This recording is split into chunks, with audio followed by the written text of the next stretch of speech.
Bueno, pues, ¿y para qué ahorrar? ¿Por qué tiene la gente que ahorrar y luego se puede sentar en estas sillas para poder hablar de en qué va a invertir? Bueno, en principio, además del consumo y la inversión futura, hay 4 conceptos por los que se puede exigir ahorro. Y esto es bueno mirar fuera, mirar a países donde el ahorro se mira desde otro punto de vista, como pueden ser los Estados Unidos. Y hay 4 conceptos fundamentales, como son la salud, el poder cubrir cualquier incidencia de salud que se tenga, el desempleo, para poder tener una caja de resistencia, la jubilación, el gran tema, el gran issue, y luego la formación. Cualquier ciudadano americano sabe que tiene que ahorrar para asegurar que sus hijos puedan ir a un buen colegio, y luego puedan ir a una universidad y luego puedan hacer un máster. Eso lo sabe. ¿Cuál es el problema del estado del bienestar? Que todo está cubierto. La salud está cubierta por la sanidad universal. No tiene sentido ahorrar para la salud cuando yo puedo ir a cualquier médico en cualquier momento del día o de la noche y me van a tratar. El desempleo está cubierto con prestaciones durante 2 años, prestaciones que en su momento se vieron como algo que iba a durar y 2 años era muchísimo tiempo. La jubilación, había una jubilación asegurada y además indiciada, es decir, que iba a ir absorbiendo el coste de la vida, y la formación no tenía ningún problema gracias a la educación pública. Eso era el estado del bienestar. ¿Y hoy qué es? Bueno, lo mismo, pero con la salud, con una reducción de prestaciones que está llevando una menor calidad, llámese alargamiento de las listas de espera, se recomendaba que todas las mujeres en España se hicieran una mamografía cada año a partir de los 50, bueno, mejor ahora que se la hagan cada 2, cosas de estas. El desempleo, en estos momentos el 40% de los desempleados en España no tienen ningún tipo de prestación, vayan acordándose del consumo, el ahorro forzoso.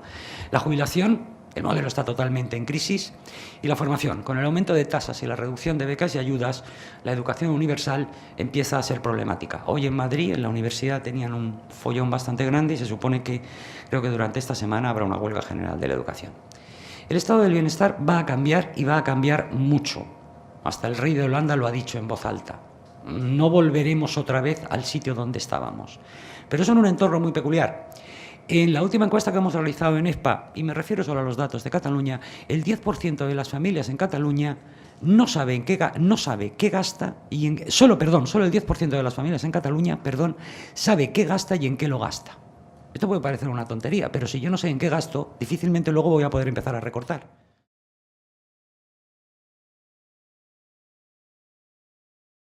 Miren, le he tomado prestado al profesor Erce 2 gráficos que a mí me parecen muy interesantes sobre el tema de lo que es el problema del envejecimiento. El profesor Erce dice que no es un problema de que vivamos más, es un problema de que se envejece durante más tiempo. Lo que tienen ustedes delante es una curva, es la curva de compresión de la mortalidad que había en España en el año 1900. En el eje de ordenadas tienen ustedes una población de 100.000 habitantes y ahí vamos a ir controlando los supervivientes que quedan de esa población. En el eje de abscisas tienen la edad, a los años, 5 años, 10 años, 15 años. Fíjense ustedes que en el año 1900 la mortalidad infantil era un drama y aproximadamente el 40% de los niños no llegaban a los 5 años. Luego la curva se mantenía con una determinada caída hasta llegar a los 85 años aproximadamente, a los cuales ya llegaban muy pocas personas. ¿Por qué he cogido el año 1900? El año 1900 es cuando aproximadamente en España empiezan los sistemas de previsión social y se establece esa cifra mítica de 65 años. En el año 1900. Miren ustedes que en el año 1900 escasamente el 25% de la población llegaba a los 65 años. Como dice el profesor Erce, la seguridad social era un gran negocio que ha prestado enormes servicios a la sociedad española, pero que ha sido un enorme negocio financiero.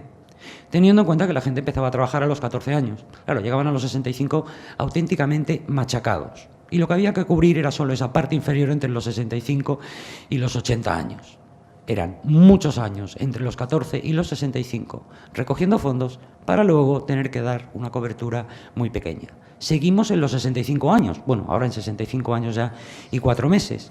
Pero esta es la evolución que ha tenido la curva de la compresión de la mortalidad en España. Miren ustedes los últimos datos del año 2000, prácticamente desaparece la mortalidad infantil, pero lo más interesante es que a los 65 años llega aproximadamente el 87% de la población. Y esa población que no ha empezado a trabajar a los 14 años, que tiene una media de entrada en el sistema entre los 20 y los 23 como grandes medias, que en estos 2 últimos años se ha ido atrasando. Fíjense ustedes que esa población tiene una estimación de probabilidad de vida que puede llegar a los 95. Esta curva es del año 2000. Si pudiéramos coger los datos del año 2010, veríamos que la evolución de las técnicas médicas, la mejor calidad de vida que estamos teniendo, va a hacer que esa curva se comprima todavía más hacia la parte superior derecha y que, lógicamente, las expectativas de vida pues vayan aumentando. Lo importante, a los 65 años llega más del 85% de la población. Quien diga que el modelo se puede mantener, que el modelo puede subsistir, lo puede decir porque la libertad de opinión y la libertad de cátedra están ahí.